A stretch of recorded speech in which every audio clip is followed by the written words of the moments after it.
Hello, and welcome back to Play of the Game. We are back with our third episode. This is going to be another Avatar limited spot, and this time we have a spot that Jason encountered in one of its games. So yeah, just as a reminder for everyone, what you want to do with this podcast is there will be a 17 lands link in the description. You want to follow that, go just absorb the game state that it links you to from that 17 lands link, and we will be talking about the decision we're making on this turn for the entire podcast.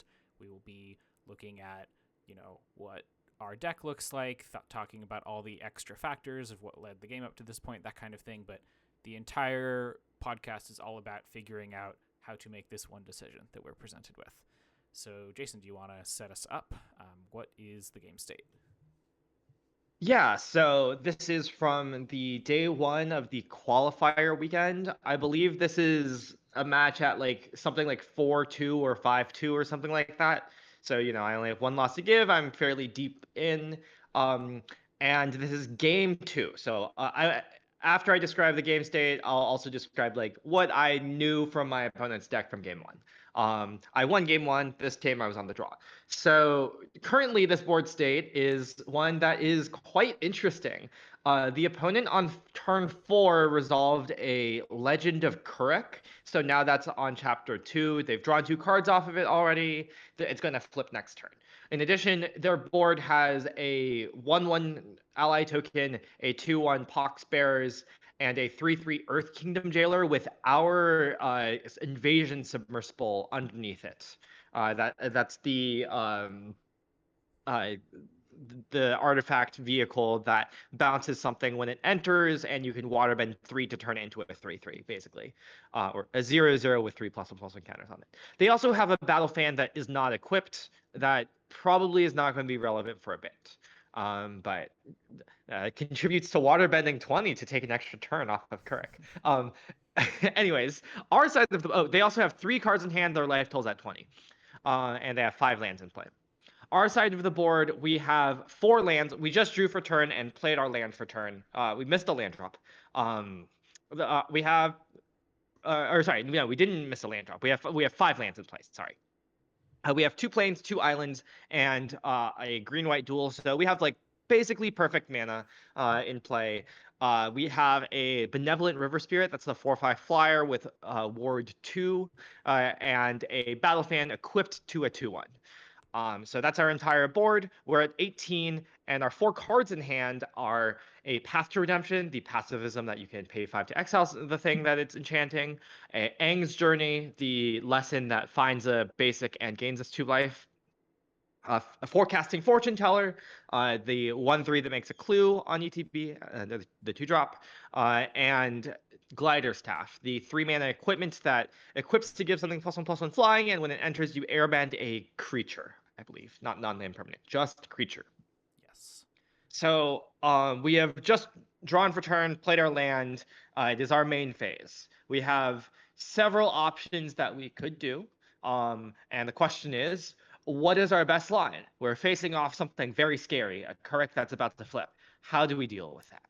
Yeah, so when I look at this spot, it looks like we are in a pretty advantageous position. The opponent is not really ahead on board, and they have an Earth Kingdom Jailer that we can mess with, which means that, especially given that the card underneath it is an invasion submersible, we have a window for a huge tempo swing in our favor. That being said, a flipped Kuruk is very scary, and I think we have pretty strong incentive, given that we don't have a super clean answer for it, to end the game relatively quickly. And so I think we want to be thinking, how do we start closing this game out, rather than just let's continue playing for value, given that I don't really want to let them have an entire turn cycle of casting spells and making spirits with Kuruk. Then we untap, cast our Path of Redemption on it, maybe do some other stuff. Then it goes back to them. They have a whole other turn to make a bunch of spirits. Then it comes back to us, and we spend all of our mana to exile their Kuruk. That does not seem like a profitable sequence of events for us. So essentially, this Kuruk is unanswerable in the rough sense for us, short term, which means that our opponent is going to continue getting value from it the longer the game goes on, which means we would like to make the game not go on very long. So how do we try to accomplish that? The biggest thing that kind of initially comes to mind is there is this invasion submersible under this Earth Kingdom Jailer, which we have the opportunity to remove from the battlefield at least for a turn cycle. It's also very nice that the Earth Kingdom Jailer can't go after our Benevolent River Spirit, given that it has mana value 2. That is a really awesome by the way, property of the spirit. that came up. This is like the third time that's came up in this qualifier run. In a previous game, I killed my opponent because they could not exile Benevolent River Spirit with Legend of Yangtan. Anyways. Yeah, this card is weird in many ways. Like it's very bad when it gets airbent because you have to spend the full 7 on it again. But it's good in the sense that it dodges things like Epic Downfall, Legend of Yangchen, Earth Kingdom Jailer, and clearly it dodged it last turn because they just played this Earth Kingdom Jailer, I assume. Yeah. The previous turn, they made their 5th land drop, played Poxbearer and Earth Kingdom Jailer, exiled 3/3 Submersible as the only thing on my board they could hit with it. So, getting to like what is sort of the first initial instinct if I were playing on autopilot, what I would do here. I'm playing this Glider Staff. I'm exiling the Earth Kingdom Jailer. They're going to get to cast it for 2 again on the following turn, but that's okay. We're still going to get a really large tempo swing. So we'll have the Invasion Submersible enter. We will likely bounce the ally because it just seems like the most obvious thing to bounce. I mean, we could bounce Kuruk, right? It bounces non-land permanents. That's true. Yes, you can bounce anything. So actually, I guess that's worth considering, given that like them spending a bunch of mana to redeploy Kuruk, keep drawing cards, doesn't really progress the game state very much. And then we have the option to spend 2 mana on something else. We could equip the Glider Staff, we could play Path of Redemption, we could just hit our land drop with Aang's Journey, or we could cast our Fortune Teller. There's a lot of options for that. And it's not super clear which one is best. My initial instinct, I would say, goes towards equipping Glider Staff and just attacking for as much as possible this turn. So that is kind of where I lean. That is like my initial read of the situation. Basically, we want to end the game. The best way to do that is to get an efficient tempo swing. So we go after the Jailer, and then we probably just equip the Glider Staff and attack for the most possible this turn, and then hope to like keep doing that even as they redeploy the Jailer. Maybe they get our Glider Staff, but we have like follow-ups that are pretty nice. So that's where I'm leaning. But yeah, explain your thought process. Yeah, so one thing I want to note is Aang's Journey doesn't hit our land drop for this turn because we already hit our land drop for this turn. Good to know. It hits our land drop for next turn. So yeah, that's not really a consideration then, I would say. Yeah, it's probably going to be better to play a 2-mana play this turn and then Aang's Journey next turn to hit our land drop if we need to, rather than play Aang's Journey this turn. So I think now is a good time to talk about. Okay, so what happened previously in this game is not that interesting. They played like they played the Battle Fan. I played a Battle Fan. They like bounced to hand with Boomerang Basics. The early turns were just like pretty developmental. Nothing really interesting happened. There's not really any reads like, oh, I think they might have a quench or a removal spell or a protection spell. There's nothing too interesting going on there. They've just made normal plays. Some interesting things to note about our deck construction and what I know from game 1. So our deck is pretty good at tempoing. I have a lot of ways to like randomly airbend or bounce things with like Aang. You see the Glider Staff and the Invasion Submersible that are in play here. I also have 2 Earth Kingdom Jailers, which are pretty nice. That would be a really nice draw off the top. And I also notably have a Wanchitong as a very strong card to draw to that could take over a late game.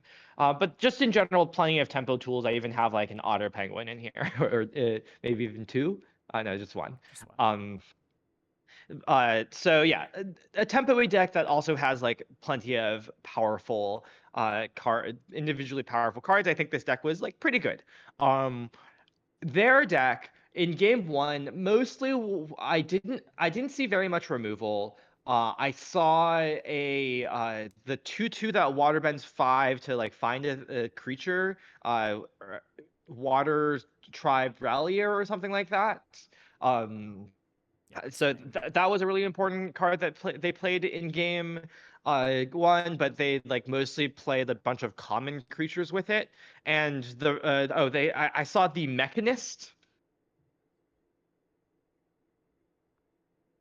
Oop, I think we're having Out a of bit of their side, and I also saw Aang's Iceberg as the only remove spell they cast in game one. you cut out a little bit So there. Do you mind those are some repeating things just the that are on the last table that they. sentence? Oh yeah, sorry. So the important cards I think that I saw in their deck that weren't just like commons were Water Tribalier, the Mechanist, the thing that makes clues and turns them into 3/1s, and the removal spell I saw them cast was Aang's Iceberg. I didn't see that high of a density of removal. It was largely a bunch of like random common creatures. I didn't see Kuruk or Jailer. So yeah, that's something important. That's all the important information about our deck and their deck. Cool. Um, so yeah, overall, I do like your line quite a bit. I think it's better than the line I took, which we can get into later. But I think I agree with you completely that it is that like answering this correct long term with this path to redemption is not that feasible. Amusingly, it's slightly more feasible because we have benevolent river spirit, which can block spirits, but that's certainly not a perfect plan because like it's putting even more eggs in this one basket of benevolent river spirit. And it's just like really slow to try to answer correct. That way. So we do want to get the game over with, and like attacking with flyers and tempoing them out is a good strategy for that. However, after I looked at this line some more, like before sending it to you, I think I have a very strong opinion on what we were supposed to do, which is ever so slightly different, but very importantly different from your line. Hmm. Uh, Okay. Yeah, let's hear it. I want to do everything as you described: play glider staff, airbend the jailer, equip the glider staff, attack for 7 in the air. But I want to bounce Kuruk. I think that it is Hmm. very good to bounce Kuruk here, and bouncing the 1/1 is a lot worse. Okay. Um, So defend your thesis. Yeah, I want to hear about this. So okay, so if you so let's first of all, I think it's pretty obvious that we're supposed to play glider staff here. It just like works well into our mana, and again, especially since we're trying to like kill them, play it, equip it to the our ground creature to get in for 7, to take them down to 13. That seems like pretty obvious to me. So I think that's good. Obviously, I think the best airbend target is the jailer because it lets us also get a bounce. And the question is mostly what does that bounce go after, right? Notably, after we take this line, we'll be attacking them for 7. They'll be down to 13. We'll be able to water bend the submersible as well because we have the 2 equipment and the submersible that will all be untapped, so we can end of turn waterbend that, have a 3/3 for next turn. I would say Obviously, they that's could one of the exile most that. free water bends that has ever existed. It's Yeah, just yeah, I like love so tapping trivial. equipment. Yeah. Um, but yeah, the opponent could, of course, go after our submersible, but they also have incentive to go after our staff. So like, it's pretty nice tempo to put all this stuff on the board. So then the question is like, what are we bouncing? Well, probably we don't want to bounce one of our own things. It's like a little bit of value, but I think that's like bad tempo for our plan of getting them dead. We could bounce the token as you suggested. That's again like a nice value. It like gets rid of the token forever. We could bounce pox bears, which like is probably worse than bouncing a token. They can redeploy it for not that much cost. Obviously, we don't want to bounce their fan. And the real question is, do we want to bounce Kirk? So, with regards to that question, I think I go back to what you were saying about like the way we answer Kirk is really clunky, right? Like we have this path to redemption in hand, which can theoretically answer Kirk, but it's not like actually very good at answering Kirk because it takes a whole 7 mana to do so, and that's just way too much mana for us to be spending while also attacking them. And on the other hand, we also have another target that we want this path to redemption to go towards, which is to say the Earth Kingdom Jailer that they're going to recast, Mm, right? yeah. Because that is actually something worth spending 7 mana on, right? Like you spend 2 mana to prevent them from attacking, and then the next turn you basically get to pay 5 to get a 1/1 and replay. Like they're going to have to go after either staff or submersible, so it's going to be such a big swing to just like get their jailer a second time, right? Yeah. Um, Agreed. so all of that points towards like, okay, we're not answering this correct. We want to put this path on their jailer. And given that, if we're not answering Kuruk, I think the question becomes like, okay, would we rather have them like have the Kuruk in play or the Kuruk in hand, right? That is really Because the it's way to not going to frame the be, decision, even though it's sort yeah, of not the thing you would initially think about, right? We basically have the option to move it from one zone to the other, and there's obviously a small benefit with like we get a token, but is that token that relevant on this board? Probably not. The ground is not really something that we have profitable attacks into right now. We are not that worried about the token attacking us on the crackback, so like basically it does boil down to, do we want the Kuruk in play or do we want it in hand? Sorry, continue. yeah, yeah. And to speak more about like the ground, we're at 18. We're not in danger, that much in danger of dying. Their board isn't that good at killing us. And also, like, they already have this pox bears on the ground, which is pretty good at gumming up the ground, honestly. It can like chump for a few turns. Which like makes it pretty difficult. Obviously, the 1/1 lets them trade with our submersible along with the pox bears, which makes it like a little interesting. But overall, we're not that. It's going to be hard to like unlock the ground fully just by getting rid of their 1/1 token. And also, we even have a 1/3 that will like prevent their 2/1 and 1/1 from like really dealing damage to us, even if we were worried about that, which I don't think we are baseline. Um, so yeah, the question of, do we want Kirk in their hand or in play? I kind of think it's definitely just in hand. Yeah, I mean, I think the conclusion that we started with is really important here, which is basically we're not winning if this game goes long. Especially if the Yeah. Kuruk like enters play the following turn, that makes sense. It's obviously sort of even more true if the Kuruk is in hand, because they get to redeploy it, and if you're just assuming the game goes long, they will get roughly the same amount of value plus 2 Scry 2 draws from it. But the important thing is, if our plan is to end the game as quickly as possible, it's generally better for us to not give them a free 0 mana 4/3 in play that can start to like pressure us, maybe can attempt to race if they have some tempo tools, and can certainly at least block on the ground. Yeah, like Yeah. I think the big problem is that the flipped Kirk will actually kill us without that much difficulty, right? Like they cast 2 spells and they suddenly have like 6 free power, 2 of which is unblockable, and like we don't really want to. We don't really have amazing trades with the Kirk either, right? So like I think that overall it's going to be a lot more difficult for us if they like just get this free 4/3 at this point in the game and also can start making spirits that can kill us rather than having to spend another 4 mana. Like I think a really good example of this, and like something like if you get to this question of, okay, do we want Kirk in their in play or in their hand? Okay, imagine what happens if you bounce the Kirk and the next turn they just cast Kirk and Jailer, right? Yeah. That's the baseline for what they would do. And it's At that also point, quite hard to find cards in the format that make a stronger play than that. So we can like reasonably expect that in most cases that will be their play if it's available to them the next turn. Not yeah, all the time, but yeah, like yeah, it is a very strong play, and it's hard to imagine cards in their hand that would make a better play. and of course, the longer the Kuruk takes to come back down, the better for us. So Right. like most, generally they'll be rushing to get Kuruk back on board. So let's say they play Kuruk plus Jailer, like they play their 6 land, play Kuruk Jailer. Probably, so they're either going after our staff or our submersible. We've hit them for 7. They're at 13. And this means that they're not answering our benevolent river spirit at all, right? Like because like neither of their plays can do that. So we're hitting them for at least another 4 down to 9.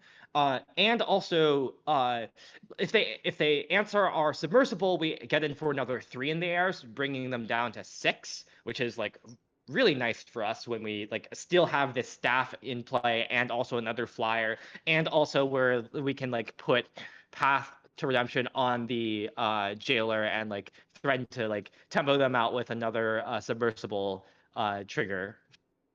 um or they hit our staff, in which case, we only have 1 flyer that can attack the 4/5 that'll put them down to 9. But we can also attack with our 2/1 and our 3/3 on the ground after pacifying their 3/3. So it'll be our 2/1 and our 3/3 against their 2/1 and 1/1. And they could double block the 3/3, or they could single block the 2/1, or they could chump or something. But that's generally going to be pretty favorable attacks for us, and it still pushes quite a lot of damage on the ground. And also, again, we will still have that swing of like when we crack our path to redemption on the jailer, we get to get a staff ETB trigger and also equip it to something. So in general, that seems like a pretty favorable position for us, right? Like we just like get in a pretty good damage either way, and also set up a really big tempo turn later as well.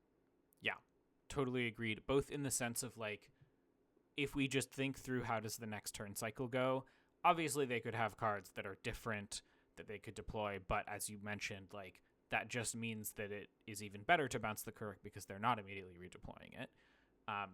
In that sense, right, if we actually think through kind of the semi-deterministic way that the next few turns are going to go, the outcome just objectively looks very good for us. And that is, if you can get to that point, the better answer rather than trying to rely on theory for making your plays.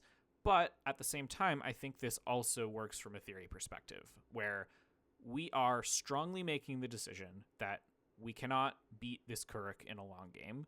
And so, therefore, we want to make the decision to just maximize the axis on which we can win the game, which is like tempo, life total, whatever you want to call it.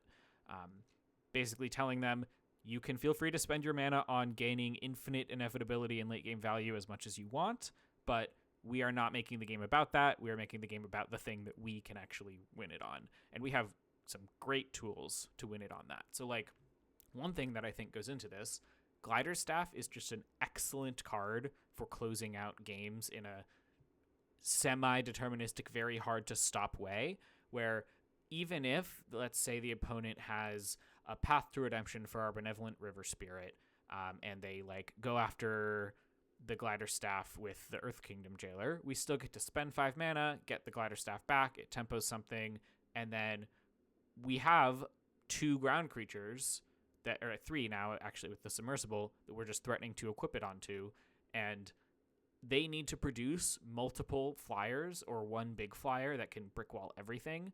Otherwise, they're just going to lose to this Glider Staff because they're not pressuring us meaningfully since we've bounced the Kuruk. Again, that's like comes back to why this play is very important, so that we're not under a clock ourselves.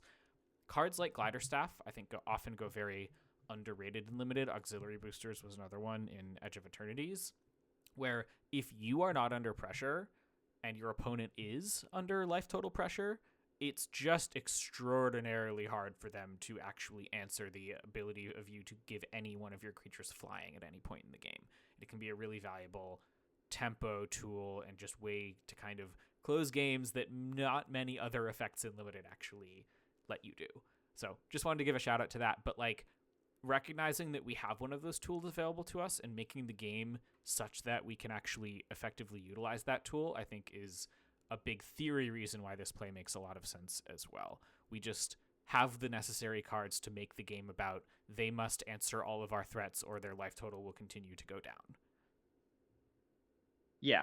Another big factor in this is just like how good our deck is at just like randomly like killing our opponent in like hard to interact with ways with like a bunch of flyers and unblockable creatures.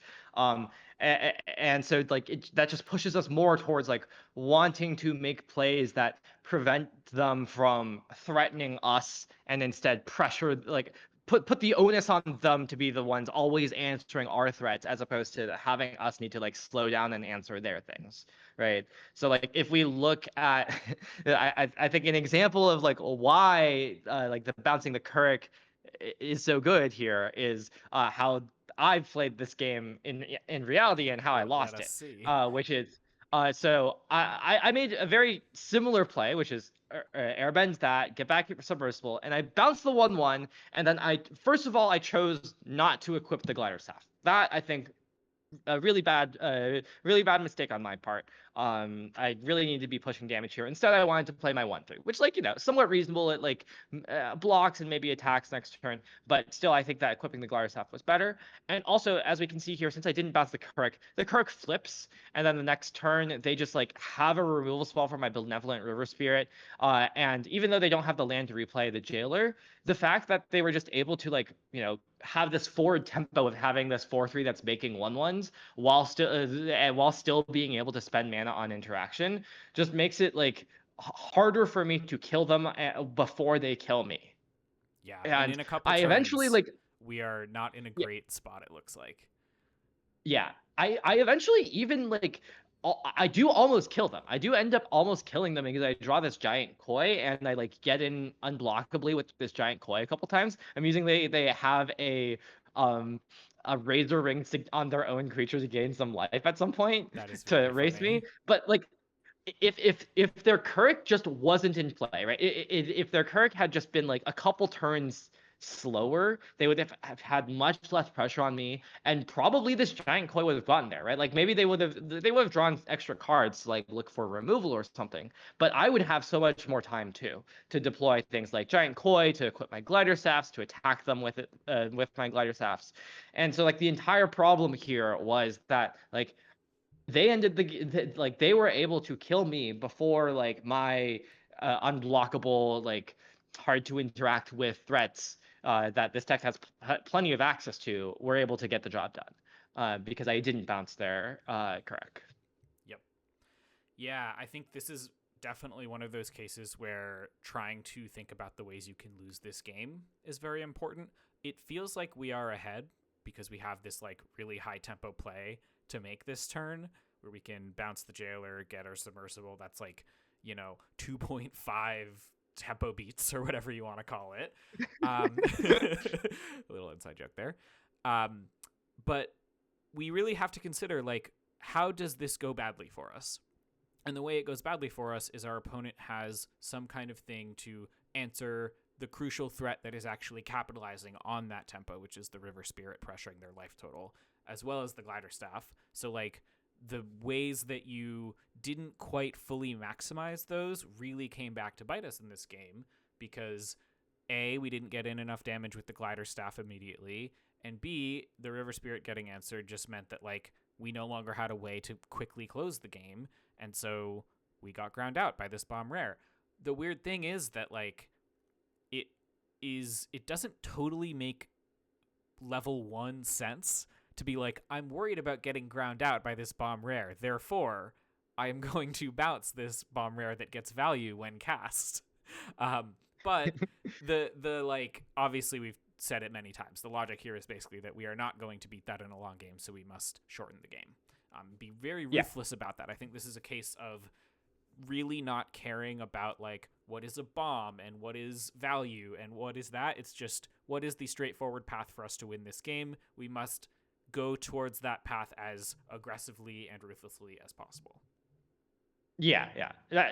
Magic, evaluating game states in Magic always is a delicate balance of like figuring out what what exactly the aspects of the game are that you are like advantaged and disadvantaged at, and figuring out like what is worth fighting for and what you should concede in favor of fighting for other things. And bouncing Kirk is very much conceding the like card advantage game, saying like you're going to outcard me. I don't care. I'm going to kill you.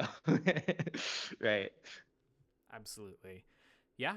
I think this is a really great example. I'm glad that you found it because I think it just goes to show how, I mean, you're one of the best Magic players in the world. And even like when you're going through a qualifier weekend on Arena, which is a very high stakes, very like you should really take your time to think through your decisions type of situation, it is just very easy to misevaluate game states all the time. Magic is such a hard game. That's part of why I think it's valuable to do this podcast. I think people make a lot of mistakes in limited games, us included, and it's hard to recognize them unless you go back and actually review. It's hard to make content about that just because audio form, it doesn't really translate very well, but I think this is valuable content to have out there, And so, yeah, that's kind of the purpose of what we're trying to do.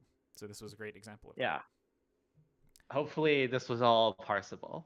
We'll see. that. Comment down below. Yeah. Continue to give us feedback on what is working and what isn't.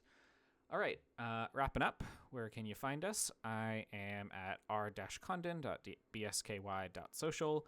I'm also on Patreon, patreon.com/RyanCMTG. Jason? Yeah, I can be found everywhere at JasonILTG, on Discord, on Blue Sky, etc. I somewhat exist. Lovely. Thanks for listening, guys. We'll see you next time. Bye.